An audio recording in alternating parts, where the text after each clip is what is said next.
الحمد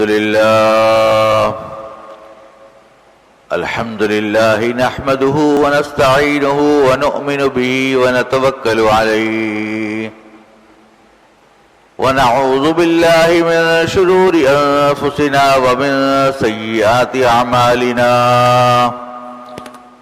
من يهده الله فلا مضل له ومن يضلله فلا هادي له وأشهد أن لا إله إلا الله وحده لا شريك له وأشهد أن سيدنا وسندنا ونبينا ومولانا محمدا عبده ورسوله صلى الله تعالى عليه وعلى آله وصحبه وبارك وسلم كثيرا أما بعد فأعوذ بالله من الشيطان الرجيم بسم الله الرحمن الرحيم يا أيها الذين آمنوا كتب عليكم الصيام كما كتب على الذين من قبلكم لعلكم تتقون آمنت بالله صدق الله مولانا العظيم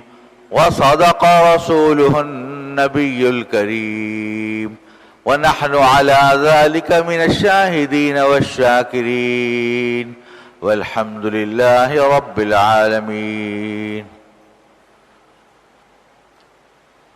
بزرگان محترم اور برادران عزیز، السلام علیکم ورحمۃ اللہ تعالی وبرکاتہ.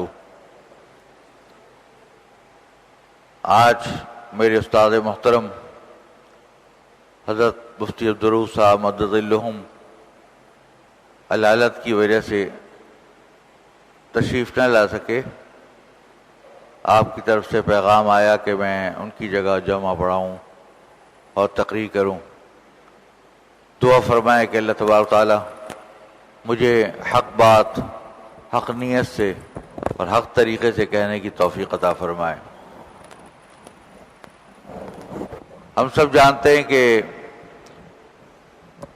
یہ شعبان کا مہینہ چل رہا ہے اور اب اس کا بھی آخری ہفتہ شروع ہو رہا ہے اور ہمارے حضور اکرم صلی اللہ علیہ وسلم رجب کے مہینے سے شعبان کی اور رمضان کی دعا کیا کرتے تھے اور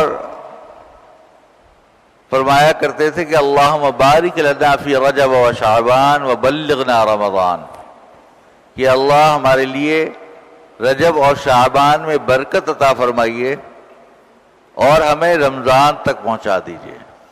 باقاعدہ دعا مانگا کرتے تھے کہ رمضان مبارک مل جائے.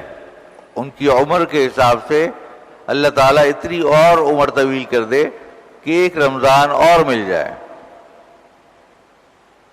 یہ رمضان مبارک اللہ تبارک و تعالیٰ کا ہماری امت کے لیے، حضور پاک صلی اللہ علیہ وسلم کی امت کے لیے، ایک ہمارے مسلمانوں کے لیے انتہائی بڑا تحفہ ہے.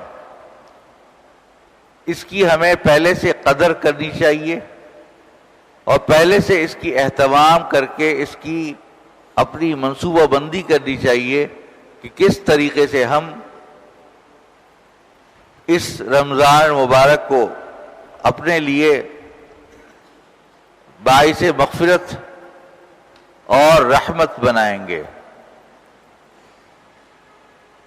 ابھی جو میں نے آپ کے سامنے قرآن کریم کی آیت تلاوت کی، اس میں اللہ تبارک و تعالی نے ارشاد فرمایا یا ایھا الذین آمنوا کتب علیکم الصیام کما کتب علی الذین من قبلکم لعلکم تتقون.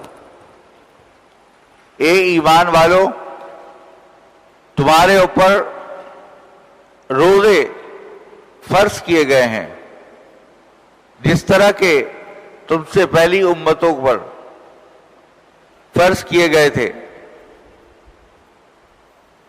مقصود کیا ہے اس کا؟ کیوں فرض کیے گئے ہیں؟ لعلکم تتقون، تاکہ تم تقوی اختیار کرو۔ یہاں پر اللہ تعالیٰ نے 3 باتیں ارشاد فرمائی۔ ایک بات یہ ارشاد فرمائی کہ تم پر روزے فرض کیے گئے ہیں۔ جیسا کہ ہم سب جانتے ہیں کہ اسلام میں جو بنیادی ارکان ہیں عبادت کے وہ 5 ہیں۔ بنی الاسلام علی 5، شہادت اللہ الہ الا اللہ وان محمد رسول اللہ واقام الصلاۃ وایتاء الزکوٰۃ وصوم رمضان وحج البیت او کما قال علیہ الصلوۃ والسلام۔ اسلام کی بنیاد 5 چیزوں پر ہے۔ سب سے پہلی اس بات کی گواہی دینا کہ ہمارا اللہ، ہمارا خدا، ہمارا معبود صرف اللہ ہے، اور حضور اکرم صلی اللہ علیہ وسلم سب سے آخری نبی اور اللہ تعالیٰ کے رسول ہیں۔ اور دوسرے نمبر پر نماز قائم کی جائے، اور تیسرا زکوٰۃ ادا کی جائے،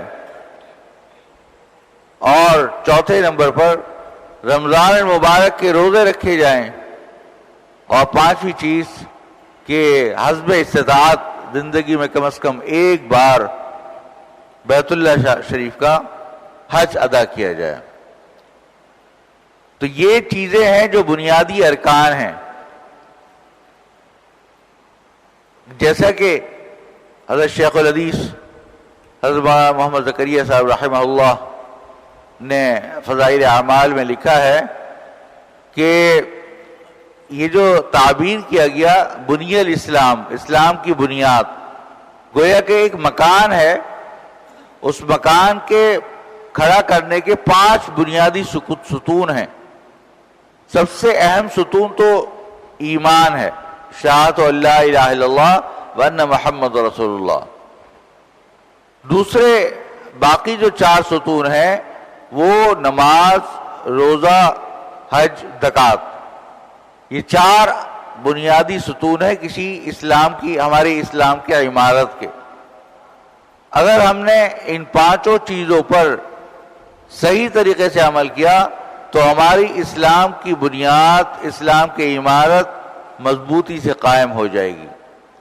لیکن اگر کوئی ایک چیز بھی ہم نے نہیں کی تو عمارت میں نقص ہوگا، اور وہ عمارت پوری کی پوری گر سکتی ہے، کیونکہ عمارت کو بنایا ہی اسی طرح گیا ہے۔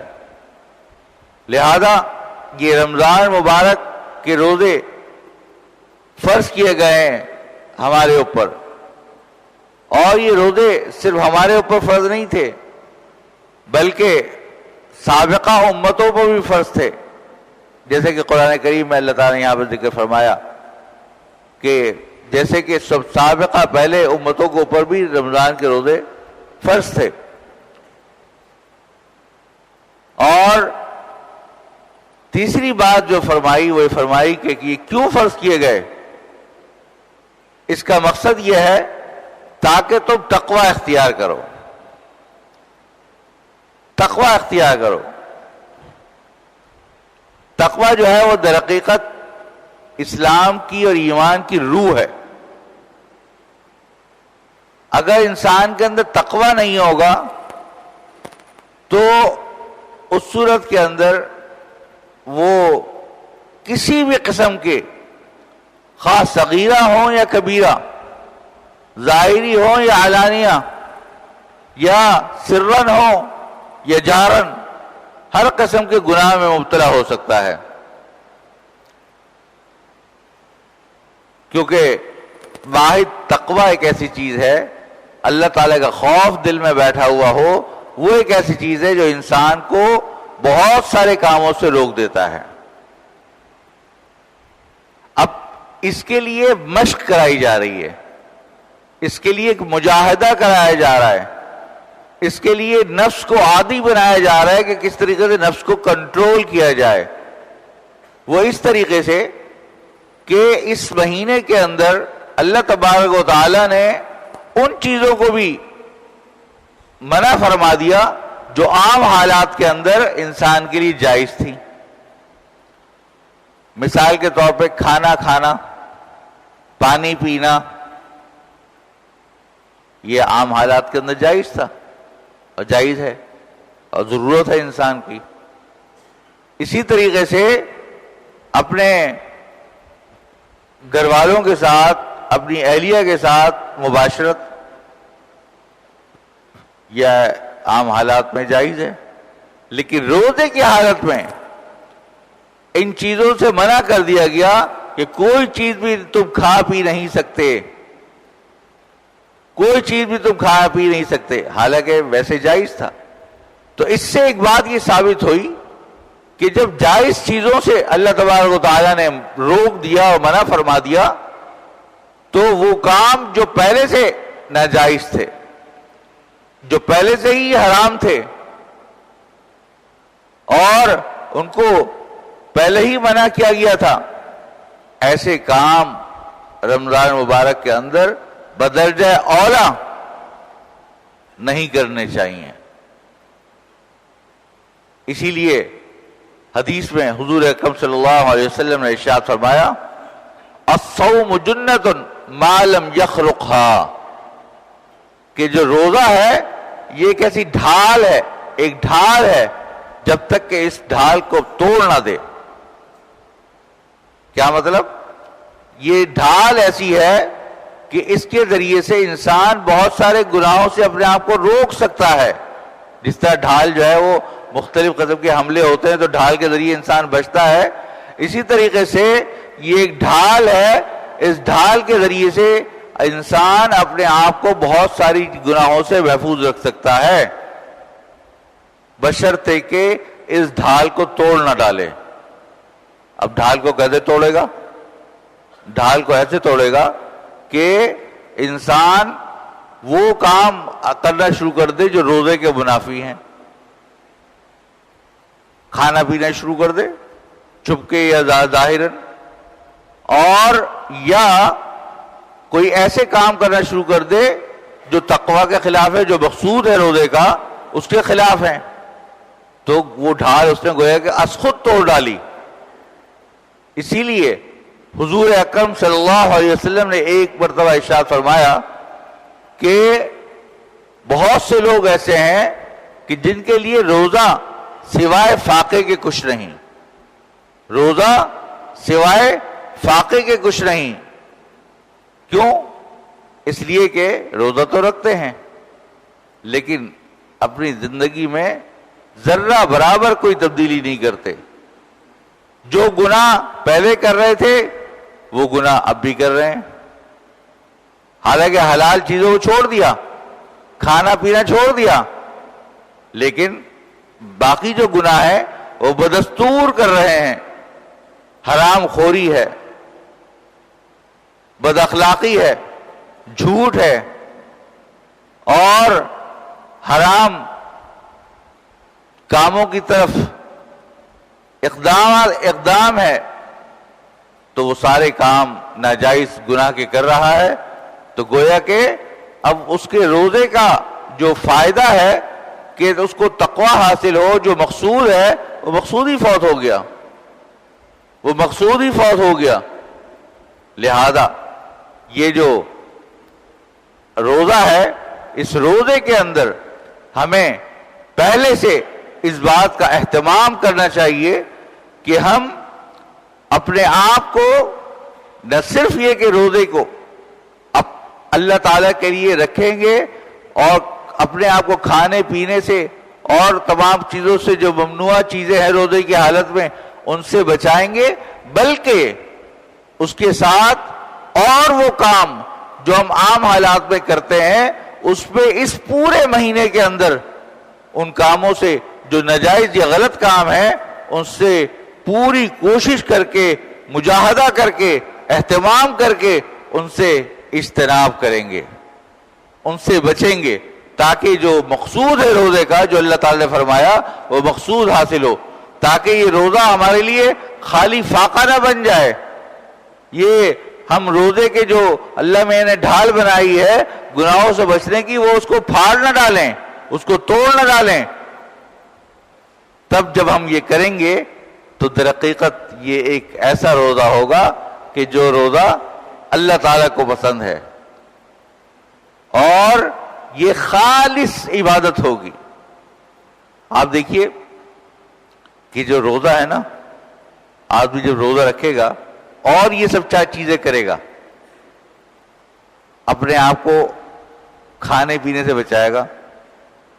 اب کوئی آدمی ہے وہ چپکے سے جا کر اپنے باورچی خانے میں کچن کے اندر کوئی چیز چھپکے سے کھا لے، پی لے، یا کسی وقت وضو کرتے ہوئے ایک گھونٹ پانی کا پی لے، یا مثال کے طور پہ کوئی ایسا کام کر لے، یا خدا نہ خواستہ روزہ رکھا ہوا ہے اور وہ سارے حرام کام کر لے جو اللہ تعالیٰ نے منع کیے ویسے ہی، اور وہ اس روزے کی حالت میں بدل جائے اولا حرام ہے، لیکن وہ نہیں کرتا. کیوں؟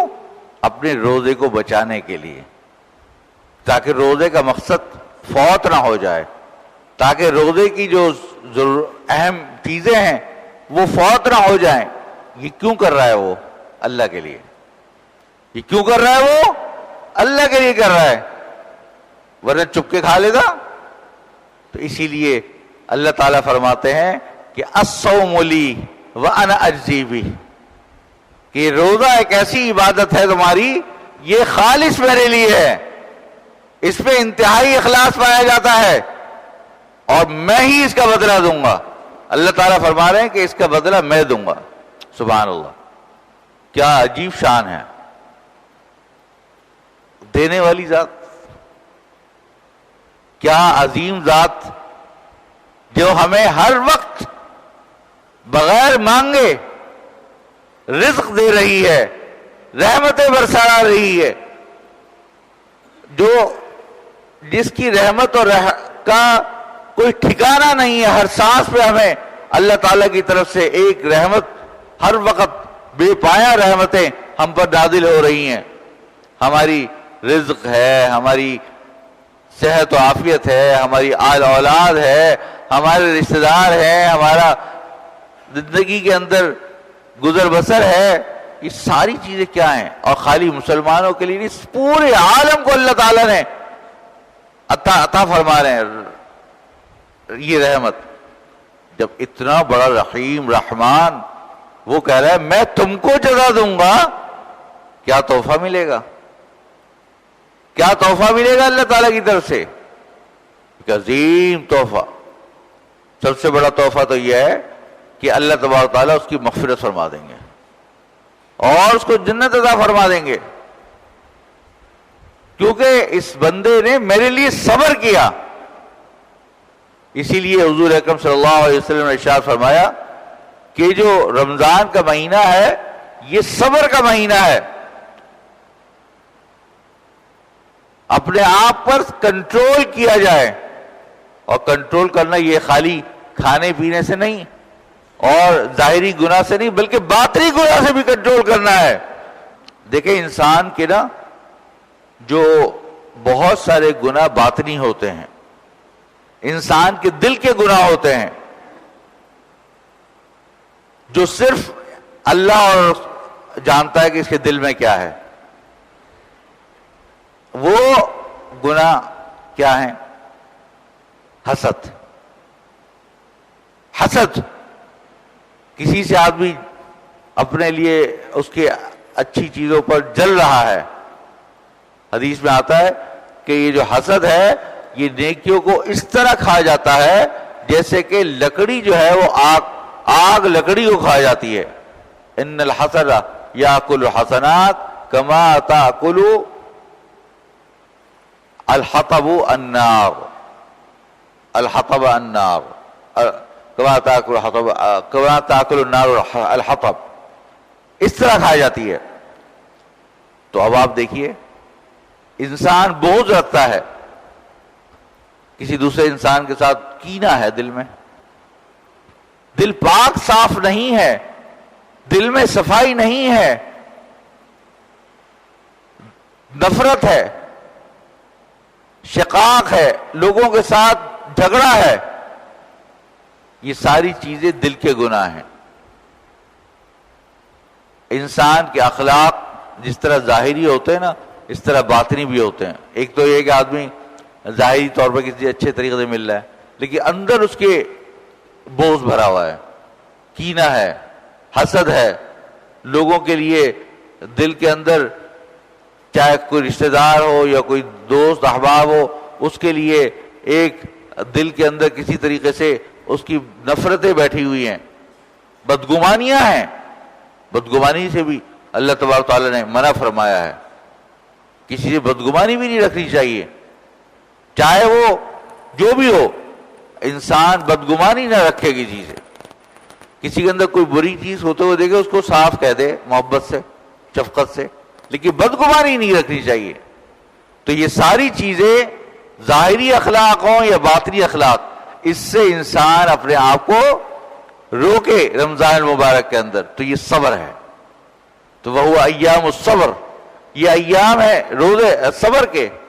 اور فرمایا کہ یہ مہینہ ہے مواسات کا، خیر خواہی کا۔ خیر خواہی کیسے؟ کسی بھی نادار، کسی بھی مسکین، کسی بھی روزے دار، کسی بھی نوکر، کسی بھی ماتحت فرد کو دیکھے تو اس کے ساتھ خیر خواہی کرے۔ اگر روزے دار ہے تو اس کو روزے کا افطار کرائے، کسی کے پاس آٹا نہیں ہے تو اس کو آٹا دے، کسی کے پاس کھانے کے سامان نہیں ہے تو کھانے کے سامان دے، کوئی اس کا مزدور ہے تو اس کے لیے کام ہلکا کر دے۔ لوگوں کے لیے اس مہینے کے اندر خاص طور پہ اہتمام کر کے خیر خواہی کرنی ہے۔ ہمارا کیا ہوتا ہے بعض اوقات رمضان میں اپنے ہم یہ سمجھتے ہیں کہ ہم معذور ہیں، ہمارا دماغ جو ہے نا وہ رمضان میں کام نہیں کرتا، ہم پان کھاتے ہیں، کوئی سگریٹ پیتا ہے، کوئی یہ کرتا ہے، کوئی وہ کرتا ہے، تو اس کی وجہ سے یا ویسے ہی کھانے نہ پینے کی وجہ سے یا چائے نہ پینے کی وجہ سے دماغ کام نہیں کرتا، تو ہم سمجھتے ہیں ہمارے لیے اللہ تعالیٰ نے معذور کر دیا۔ وہ ہمیں اب معذور کر دیا تو بس جس پہ جو دل چاہے کہہ دو، اس کو ڈانٹ دو، اس کو چیخ چلاؤ، اس کے ساتھ جو ہے وہ نفرت آمیز برتاؤ کر لو، اس کے ساتھ کوئی خیر خواہی نہ کرو، مطلب ہم نے تو روزہ رکھ لیا۔ بھائی یہ کون سی بات ہے؟ بلکہ یہ فرمایا گیا، حضور اکرم صلی اللہ علیہ وسلم نے ارشاد فرمایا کہ اگر تم سے کوئی روزے میں جھگڑا بھی کرے تو اس سے کہہ دے وانا صائم، میرا روزہ ہے، میں تمہیں جواب نہیں دے سکتا، میں تمہارے سے لڑائی نہیں کر سکتا، میں روزہ ہے، تو جواب بھی نہ دے۔ تو یہ ہے صبر، یہ ہے مواسات۔ اور روزے داروں کو افطار کرائیں۔ حدیث میں آتا ہے کہ کوئی آدمی کسی روزے دار کو اگر افطار کراتا ہے تو اللہ تبارک و تعالیٰ اس کے لیے اس کی مغفرت کر دیتا ہے، اس کو جنت اس کے لیے واجب فرما دیتا ہے۔ اور فرمایا کہ اس کو روزے دار کے برابر روزے کا بغیر اس کے کمی کیے ہوئے اس کو ثواب ملتا ہے۔ صحابہ کرام نے پوچھا یا رسول اللہ، ہم تو بہت سے غریب ہیں، ہم تو افطار نہیں کرا سکتے، تو حضور نے فرمایا میں یہ تھوڑی کہہ رہا ہوں کہ تم پیٹ بھر کے کھانا کھلاؤ لوگوں کو، میں کہہ رہا ہوں کہ انہوں نے فرمایا کہ چاہے تم کسی کو ایک گھونٹ پانی یا لسی کا بھی پلا دو، یہ کھجور کھلا دو، تو وہ بھی اس ثواب میں شامل ہوگا۔ کتنا چھوٹا سا نسخہ ہے اللہ تعالیٰ کی طرف سے، سبحان اللہ، کتنا چھوٹا سا نسخہ ہے۔ کوئی آدمی کیا پانی کا گھونٹ یا شربت یا لسی یا کوئی ایسی چیز سے افطار نہیں کرا سکتا؟ کیا کوئی آدمی کھجور نہیں کھلا سکتا دوسرے بندے کو؟ کتنا آسان نسخہ ہے اللہ تعالیٰ کی مغفرت حاصل کرنے کا اور جنت کے حصول کا۔ اور فرمایا کہ البتہ کوئی آدمی کسی کو پیٹ بھر کے کھانا کھلا دے تو فرمایا کہ اس کو، حضور صلی اللہ علیہ وسلم نے فرمایا کہ اس کو میں اپنے حوض کوثر سے، اس کو میں اپنے حوض کوثر سے، سبحان اللہ، اس کو میں اپنے حوض کوثر سے اس کو ایسا سیراب کروں گا کہ وہ پھر اس کے بعد قیامت کے اندر جو پیاس لگی ہوگی اس کو وہ پیاس اس کی بجھ جائے گی اور اس کو یہاں تک کہ جنت میں داخل ہو جائے گا. سبحان اللہ، کیا عجیب بات ہے. ہم اطعام الطعام، کھانا کھلانا لوگوں کو، ہم دیکھیں ہمارے ساتھ کون لوگ ہیں. ہمارے ساتھ ڈرائیور ہیں، ہمارے ساتھ مختلف گھروں میں مزدور کام کر رہے ہیں، ملازم کام کر رہے ہیں، ہماری فیکٹریوں میں کام کر رہے ہیں، ہماری دکانوں میں کام کر رہے ہیں. اب یہ غریب لوگ ہیں، ان کے گھر والے ہیں، ان کے کیا پتا کہ ان کے گھر میں راشن ہے نہیں ہے. آسان حل یہ ہے کہ آپ ان کے گھر میں پہلے سے راشن دے دیں. نیت کیا ہو؟ انفاق فی سبیل اللہ، اللہ تعالیٰ کے لیے. اللہ تعالیٰ نے یہ فرمایا کہ تم دوسروں کو خیال رکھو، تو اللہ تبارک تعالیٰ اس کے لیے انشاءاللہ مغفرت فرما دیں گے، اس کی دوزخ کو سے اس کی آزاد فرما دیں گے. اور یہ فرمایا حضور پاک صلی اللہ علیہ وسلم نے کہ 4 چیزیں ایسی ہیں کہ جس پہ تم اس مہینے کے اندر بہت زیادہ کثرت سے پڑھا کرو اور دعا مانگا کرو. ایک، اشہد ان لا الہ الا اللہ وان محمد عبدہ ورسولہ، یہ کلمہ یہ کثرت سے پڑھتے رہا کرو. دوسرے نمبر پہ استغفار کی کثرت کرو. اور 2 چیزیں ایسی ہیں کہ جو تمہارے لیے انتہائی ضروری ہیں اور ہم سب کے لیے ضروری ہیں. اور وہ کیا ہے کہ دوزخ سے آزادی اور جنت میں دخول. اس کی دعا، ربنا آتنا فی الدنیا حسنۃ وفی الآخرۃ حسنۃ وقنا عذاب النار وادخلنا الجنۃ مع الابرار. آدمی اپنے آپ کو دوزخ سے نکلنے کی دعا مانگے اور جنت میں داخل ہونے کی دعا مانگے. یہ 4 چیزیں. اور یہ تو آپ کو پتہ ہی ہے، حدیث میں آتا ہے. میں یہ حدیث سنا کے ختم کرتا ہوں، بات لمبی ہو رہی ہے.